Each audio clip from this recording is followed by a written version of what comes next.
कर्मों का फल। एक गांव में दो व्यक्ति रहते थे। एक भगवान का भक्त था और वही दूसरा व्यक्ति शराबी था।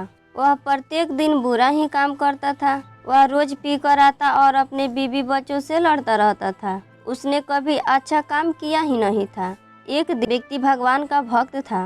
वह सत्संग करके घर आ रहा था। तभी रास्ते में उसने एक कार से टकरा गया और उसकी पैर टूट गई। तभी उसी रास्ते वह शराबी व्यक्ति भी वहां आया और वह एक पत्थर से टकरा कर गिर गया। वहीं उसे एक सोने की पोटली मिली और वह वहां से हंसता हुआ चला गया। यह सब वह व्यक्ति देख रहा था जिसका पैर टूटा था। वह बहुत उदास हुआ और वह वहां से एक पास के मंदिर में गया और भगवान के सामने खड़े होकर बोला, हे भगवान, आपका ये कैसा न्याय है? मैं सदैव आपकी भक्ति और कभी किसी को बुरा नहीं चाहा और आपने मुझे इस भक्ति के बदले में दुख ही दुख दिया।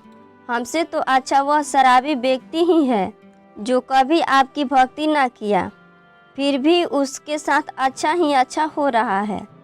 यह सब बातें उस मंदिर के पुजारी जी सुन रहे थे।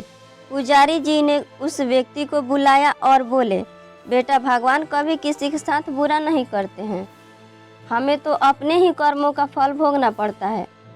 उस व्यक्ति ने कहा, मैं कभी भी किसी को बुरा नहीं चाहा।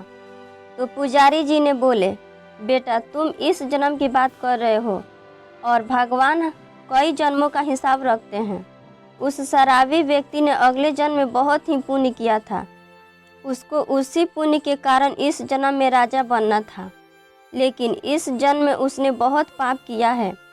उसे इसी पापों के कारण भगवान ने एक सोने की पोटली में ही उसे उलझा दिया और तुम अगले जन्म में बहुत पाप किए थे और इस जन्म में पुण्य के कारण भगवान ने तुम्हें बचा लिया, क्योंकि आज के दिन तुम्हारी मृत्यु होने वाली थी। भगवान ने तुम्हें एक कार के टक्कर से ही तुम्हारी मृत्यु टाल दी।